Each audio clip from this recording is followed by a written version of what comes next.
Hello, good morning, family and friends. Welcome to PFThinks. My name is Praise Forward, and this is Praise Forward International Studio, Lagos, Nigeria. Thank you so much for joining me. I am super grateful to be here today. I know that I came in a little bit late, and I'm so sorry for that. Technical issues, as usual. But I'll try my best to make this brief because I do not know how long we can power the studio to this morning. So thank you for those of you who've been waiting from the UK, US, Canada, some parts of Asia, and those of you in Nigeria. Thank you so much for joining me. Now, we continue our discussion on releasing your personal power, and today I want to narrow down on the power of your beliefs. Yesterday, I established that the origin and the source of your power rest on your beliefs. That your beliefs are so powerful that they determine the boundaries of your life. Your beliefs can make or mar you. Consistently in my life, I have seen how what people believe can destroy them, and I've seen how what people believe can make them. As a matter of fact, Jesus said that be it unto you according to your faith, according to your belief. So sometimes it will make people and they will require alien, and they would say to them, do you believe that I'm able to do this? That your belief is actually what determines the boundaries of your life. It governs how you see things. It governs the thoughts that you think and how you think. As he thinks in his heart, so is he. So I love what Randy Gage said. Randy Gage made a statement. He said, the next time your core beliefs are challenged, try being curious instead of being furious. The next time your core beliefs are challenged, try being curious instead of being furious. That a lot of us are consistently furious when our beliefs are challenged, even when your beliefs has not produced the desired result that you desire. So, for example, if I take my country, Nigeria, consistently people are believed in a particular way. They believed in certain leaders, certain politicians, that even when those politicians don't deliver on promise, the same people make excuses for them. I mean, it's so powerful. How those people manage to rent a space in their mind that the capacity to think becomes withdrawn is another story I will never understand. That consistently people believe in leaders who have said, if you believe that this is going to happen, and what have been promised never happens. As a matter of fact, the leader is not producing the result is promising, right, in his life, and yet people still believe in the leader. It's amazing. Now, when we talk about the power of beliefs, your beliefs are convictions you have held to be true, not necessarily the truth. They are the feeling of a certainty about a thing. So your beliefs may not be the truth, because a lot of people can die for their beliefs even when their beliefs has not shown any result. So, for example, someone called me and said we should come and do some 72 hours of praise to Almighty God about Nigeria. So I asked him, what will this produce for us? And he said that it will transform Nigeria. So I asked him a question, which is the question human beings should ask. Have you ever seen any nation in the planet or in the history of the world, or even in the Bible where you pick this from, that became great by people just gathering and dancing and praising God for 72 hours? Then he kept quiet. So I asked him, where did you get this from? I said, the wall of Jericho, fell when people gathered and they were praising the Lord. I said, no, go and read that place properly. And there was only one time that ever happened, and it was specifically based on instruction. So I asked, is this based on instruction? He said no, but that he just believes. I said, you cannot believe what doesn't have a template, what history has not recorded has happened before, right? And because God is not a magician that we try to turn God into a magician. So consistently people get into the frenzy of activities that has not delivered result. Can people dance and miracles happen? Yes. But you have to be sure that it was instructed by God. Where God has not instructed you, are just dancing. So people do all kinds of activities thinking that the activities can change a country when there is no template to back up that, or to back up that what they are recommending can change a nation.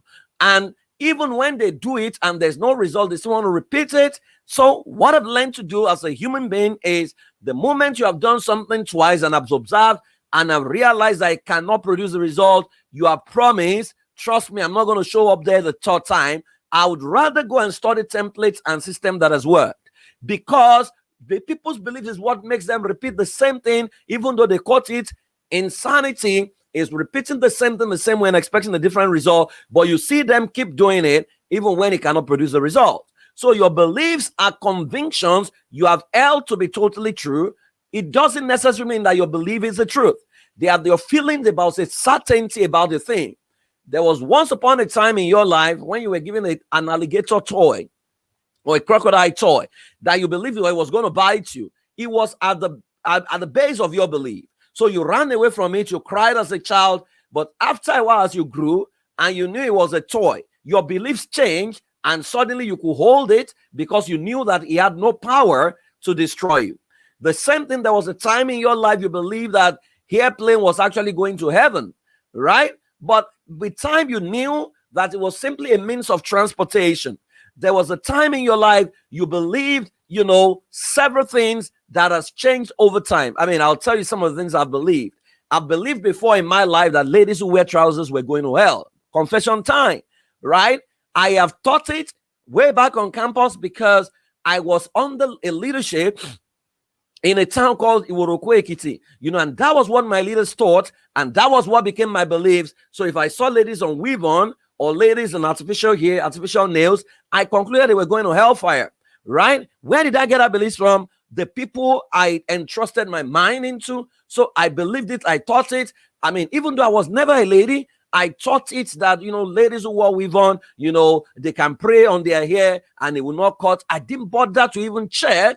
I believed it and I taught it, right? Until I began to change my beliefs and I realized that this is not totally correct. Why would God send people to hellfire for wearing trousers? And that the verse of the Bible I was quoting was actually misquoted by the people, who were just overzealous. Do you understand? Right. So that at that time that I held that belief, I could almost die that I was fighting the Lord's battle, but I was wrong.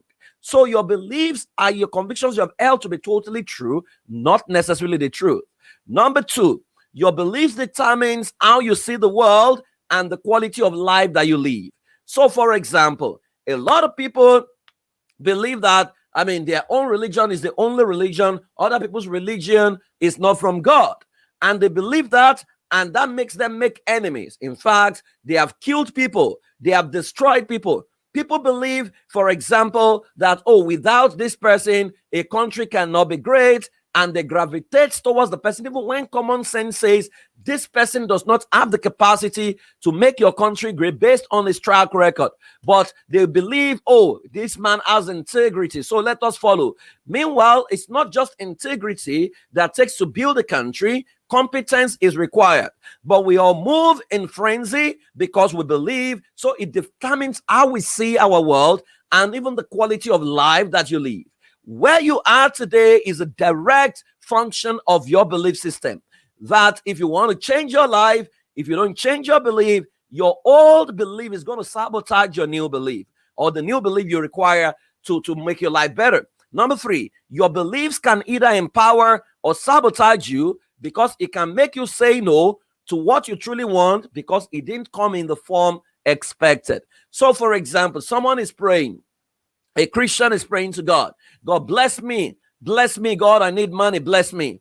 And God activates an imam, a sheikh, to come and talk business with him. But because his belief says that any money from a Muslim or from any religion that is not my religion is from the devil, is going to turn the discussion into a religious discussion, turn off the person who was coming to transact business with him. The person is going to walk away from his life. He's going to convince himself that, yes, God, I did not compromise. I have done your will. Meanwhile, he had actually sent away the person that God has sent to answer the prayer. He is the God of all flesh. There is nothing impossible for him to do. So there are people who believe that God is a Christian, God is a Muslim.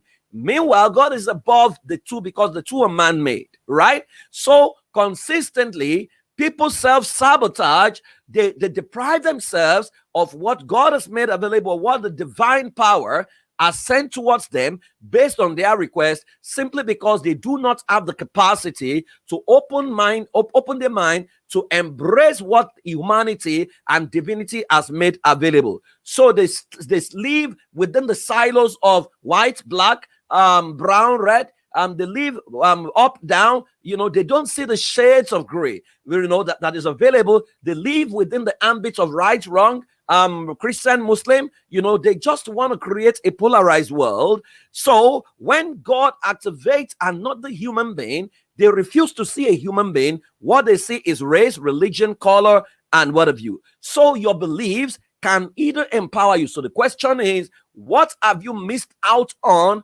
by thinking that you are defending God? I was only a belief that sabotaged you. There are people, folks could have married, but because their parents pumped all kinds of things into their mind, all Igbos are, all Japanese are, all Nigerians are, all UK British people are, so they don't take people based on who they are. They take them based on stereotyping, and they miss out on what life has to offer. So your beliefs can either empower or sabotage you, because it can make you say no to what you truly want, because it didn't come from the form that you expected.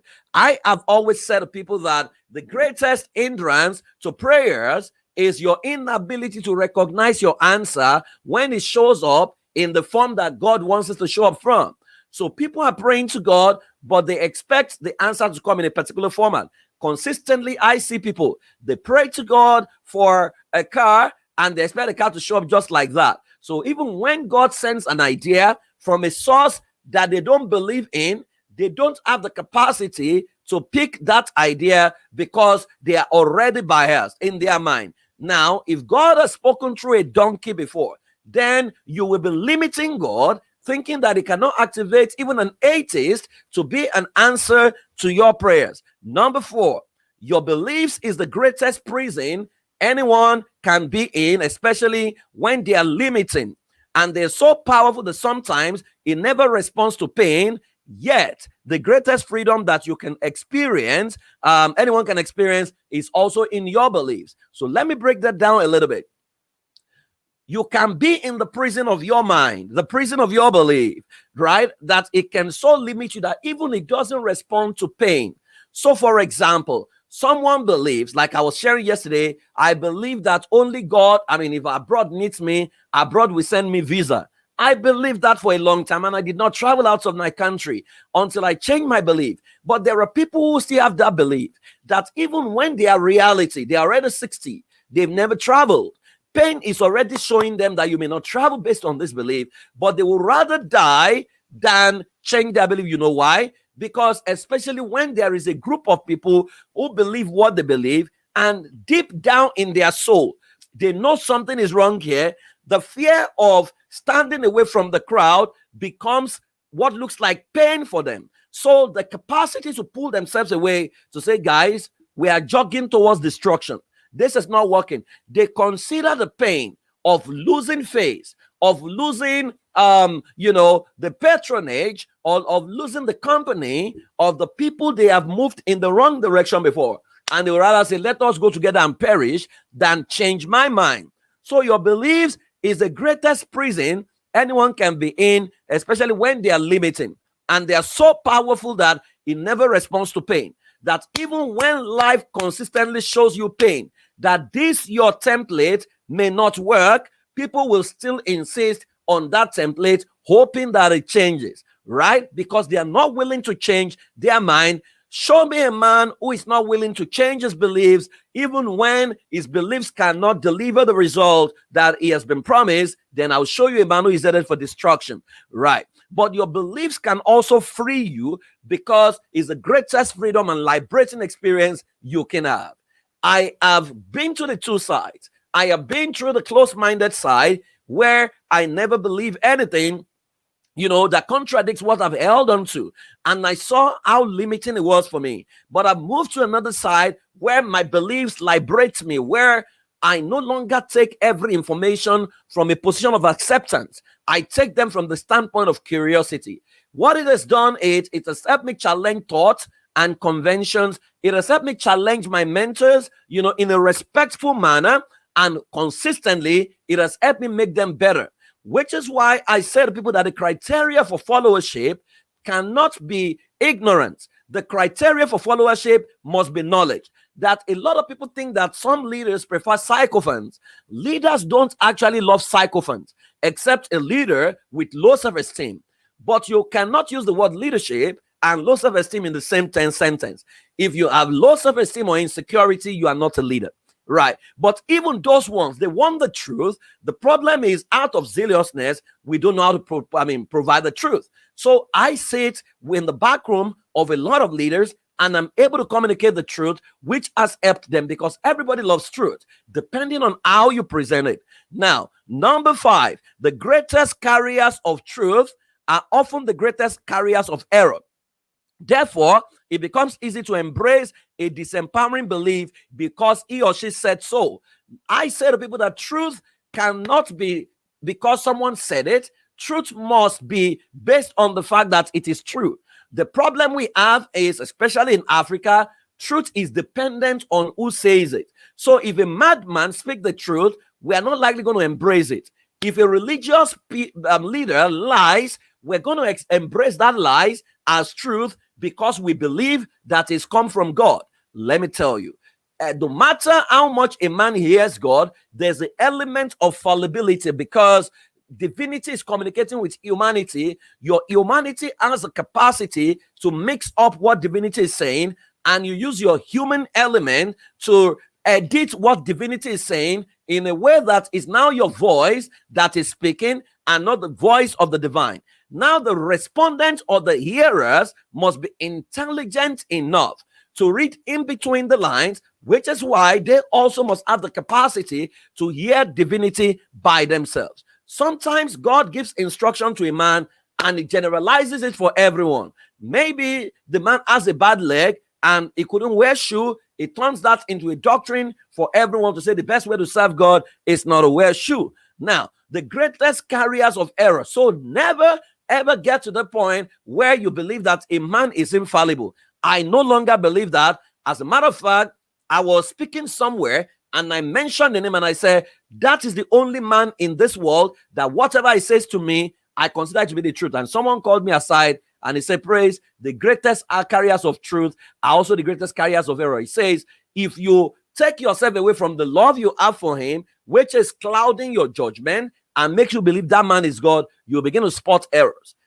It was the best decision, about the best counsel anybody gave me about mentoring, because in no time I began to see the man's excesses, even though he's still my mentor, but I learned how to deal. So the greatest carriers of error are also the greatest carriers of truth. Now, truth must never be dependent on who said it. It must be dependent on its ability to deliver on results. So whatever you have been told or whatever you believe, the moment it cannot deliver the result, you need to begin to check it again, especially when you have persevered with it for 5-6 years and it's not producing the result you truly desire, or it's not producing at the speed that you expect. Then you need to begin to check it, which is why many of us, our understanding of God is very, very subjective. It doesn't even reflect God at all. Why? Because a lot of error was pumped into our head from birth. A lot of errors was pumped into our head by the interpreters of God, that many of us do not have a personal relationship with God because we are not even willing to believe that God can speak to us. Even though he can speak directly to you, you believe there has to be a middleman through God reaches you. Let me shock you. If you believe God can reach you, you are right. If you believe God can reach you through a middleman, you are right. It's your choice. If you see God as a servant, you are right. If you see God as your father, you are right. Whatever relationship you choose to keep with him is your choice. It's not God's choice. It's comfortable wherever you see yourself, however you want to do it. It's at the base of your belief, and your belief is what determines how fast you travel. Now, I am going to show you certain colors. And for those of you on Instagram, you may not see this, but if you're on Facebook and on YouTube, you would have seen this. Now, I have shown you a sheet of paper. Okay, I know what to do to those of you on YouTube, on Instagram, right? So if I show you this sheet of paper, what color is this? You are likely going to tell me white, right?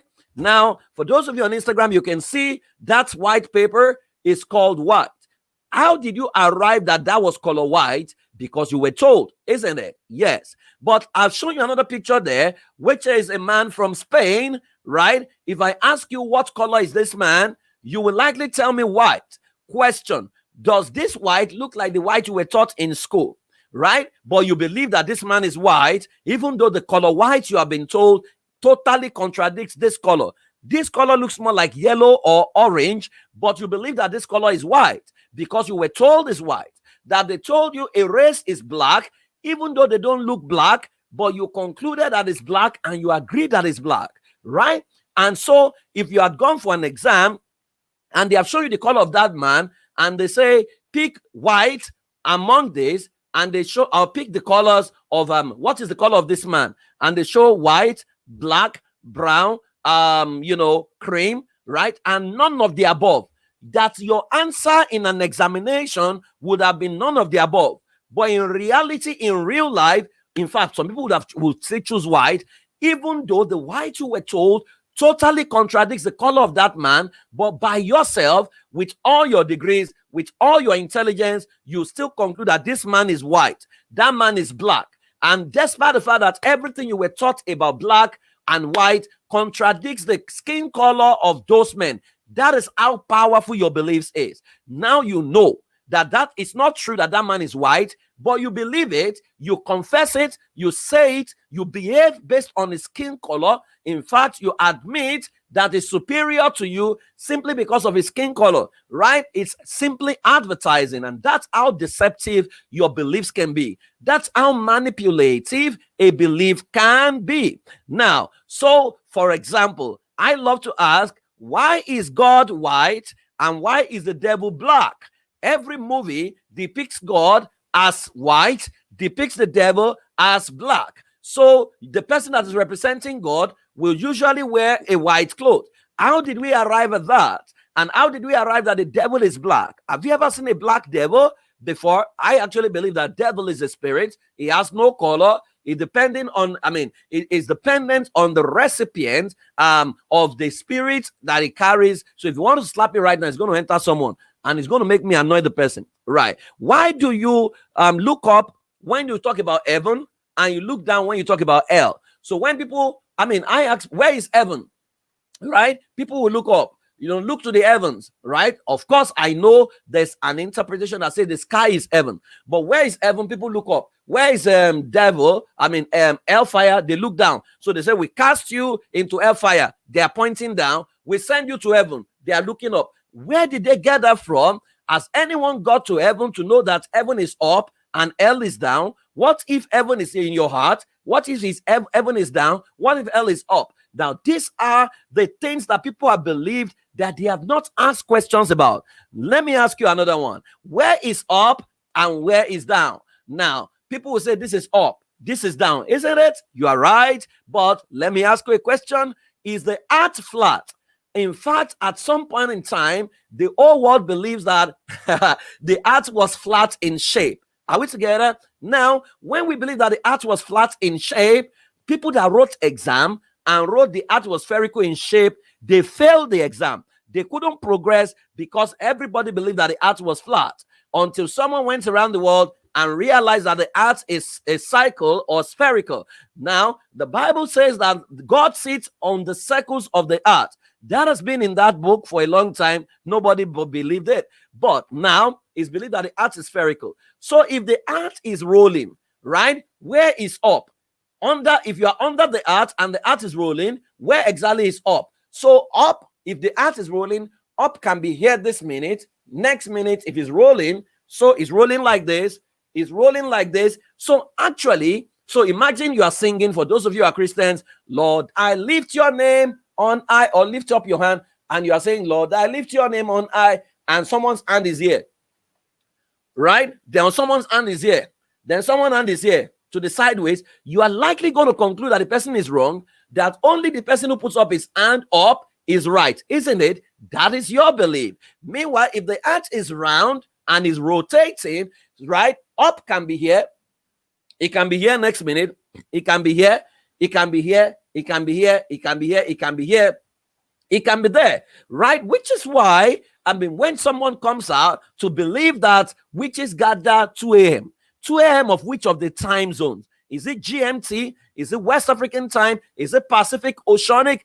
Which of the time zone? Is it EST? Which of the time zones exactly? 3 a.m. are you talking about? So that we can deal with all of them together, right? Meanwhile, 3 a.m. in Nigeria can be 10 p.m. elsewhere. Like we're here right now doing this show. It's already Thursday in Nigeria. It's still Wednesday in Canada and in America. So which 3 a.m. are you talking about? Are we together? Now that consistently there are so many things we have believed that may not be correct, but we have chosen to believe them anyway. Till tomorrow, if the sister way is up, I'm likely going to put up my hand. Why? Because I don't want to stand away from the crowd. You know, it will be weird for everybody to say, lift up your hand to God, and you lift up, and I'm lifting up my hand down. Meanwhile, I could be correct, but because I don't want to lose face, I don't want to look like someone who is weird or mad, because they will likely consider me as mad or bad. Meanwhile, I may actually be the only one who is correct. So if you say, Lord, I lift your name on, and my hand is rotating, they are going to look at me and say,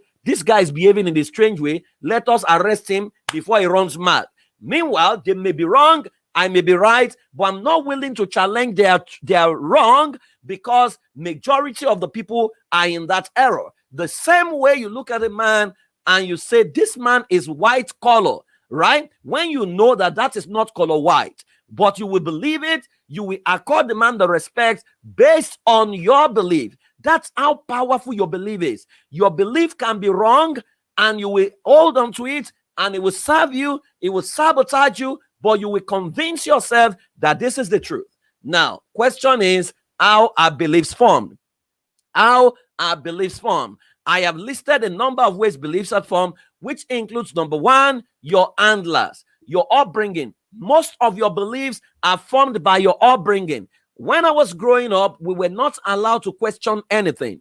In fact, everything we were told about God was in memory verse. We were told God is a spirit. I cannot see him. He sees me. He knows all things. He sees all things. That was the way we were brought up. I mean, they loaded my brain with all kinds of memory verses whose interpretation I never knew. It was torturous, right? Because I grew up as an Anglican priest's son. My father would lead prayers called litany. Litany is a very long prayer. All you are required to do is to respond. You know, even though it's long, you are tired, you are sleeping, you are going to be beaten to continue to respond to that prayer. You know, it was very, very torturous. After a while, we began to excuse ourselves or find a way to sit in the toilet, feigning stomach upset, because it was like punishment, right? And I began to ask, can God be this difficult? Can he be this hard? Well, today we look back and we thank God for those kind of trainings, but I'm not sure I'm going to subject my children through that. So your handlers can determine your beliefs. Imagine the kind of school your parents sent you to, that they did not bother to check your potential to find out what is the best school for this child. If they have checked your potential, they could have said, oh, maybe this child is not meant for this country. Let us relocate elsewhere so that its potential can find expression. They did not ask those questions. So your handlers,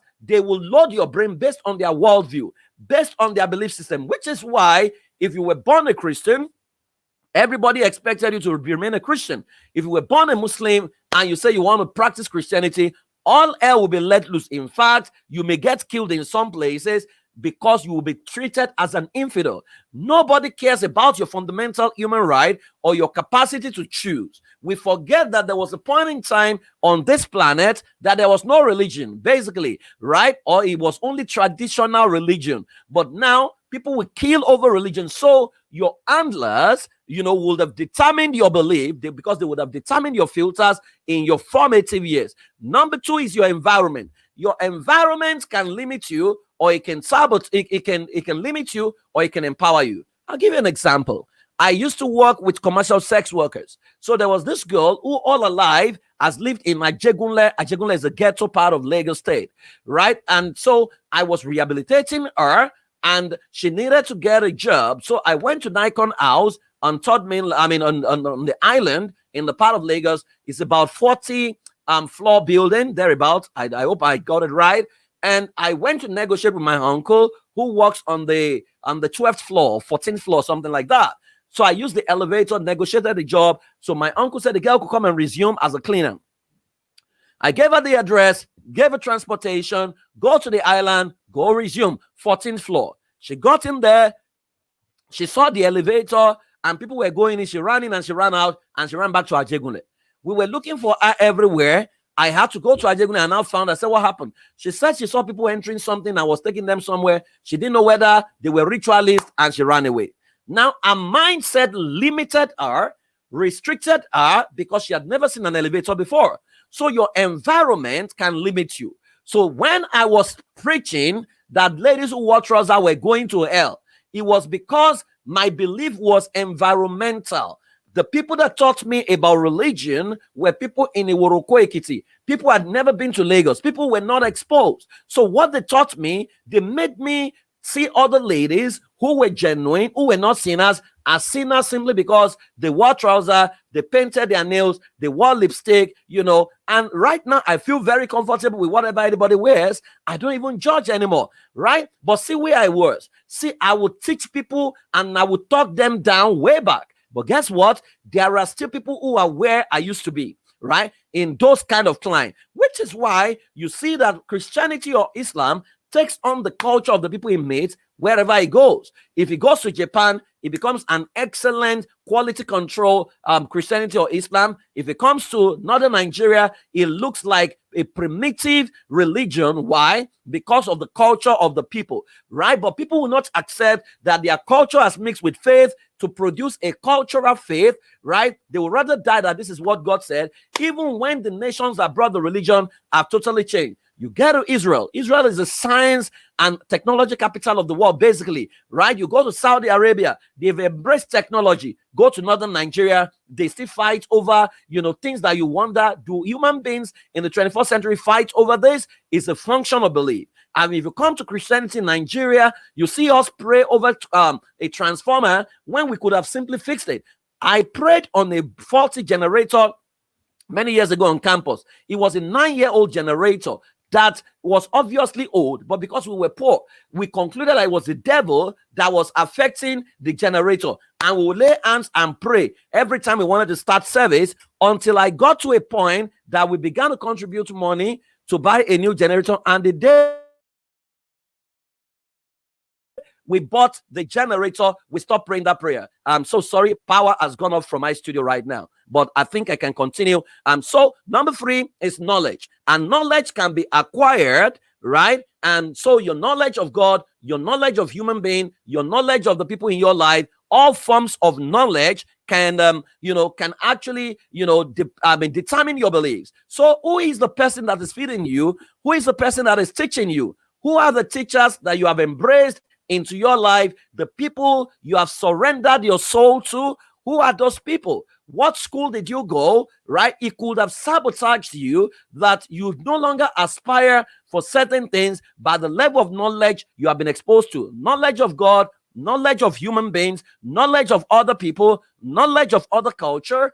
These are things that can affect your belief system. So when your knowledge base is skewed, shallow, closed, you would realize that it's going to be tough. Then events and history can also affect the way you see life. Events and history can affect the way you see life. Then emotional experience or your result can affect the way you see life. These are the things that can affect the way you see life. Now, let me conclude today.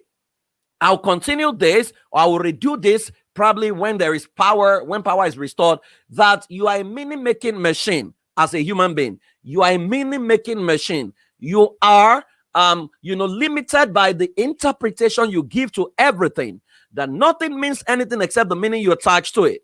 And life is driven by pain and pleasure. You are likely going to do everything and anything that is represented as pain in your mind. You are not likely going to do anything that is represented as pain in your mind, even if that is the path to finding yourself. Which is why you have not started jogging and working out, because it looks like gymming is pain.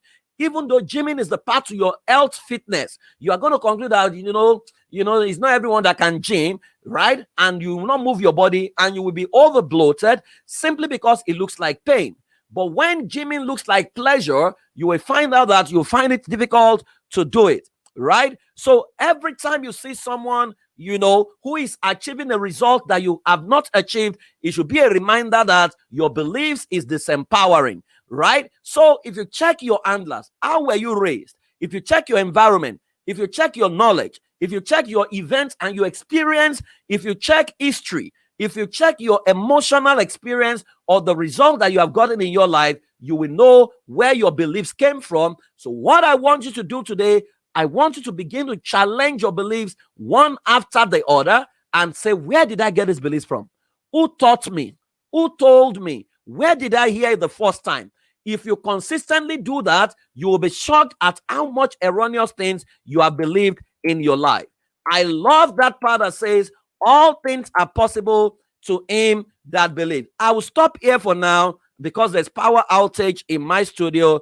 I'll try to come back to do this when power is restored, maybe later today, and then maybe redo it tomorrow or something like that, because I have not really gotten to where I want to get to today. But I hope this has helped you, so never forget, all things are possible to him that believes. There are some to-dos I want you to do, but I will repeat that when I do the show again. But I want you to know that your belief is not the truth. Your belief is what you have held to be true, and it can disempower you or empower you. What are the things you believe about God? What are the things you believe about people who don't subscribe to your religion? What have you believed about life? What have you believed about money? What have you believed about truth? What have you believed about yourself? Be it unto you according to your belief. That where you are is a direct reflection of is a report card of your belief. If you don't like where you are, you may need to change your belief for you to be able to move forward. I hope this has helped you today. I am sorry once again for coming late. We will do this better next time and ensure that we get all the technical issues right. Thank you so much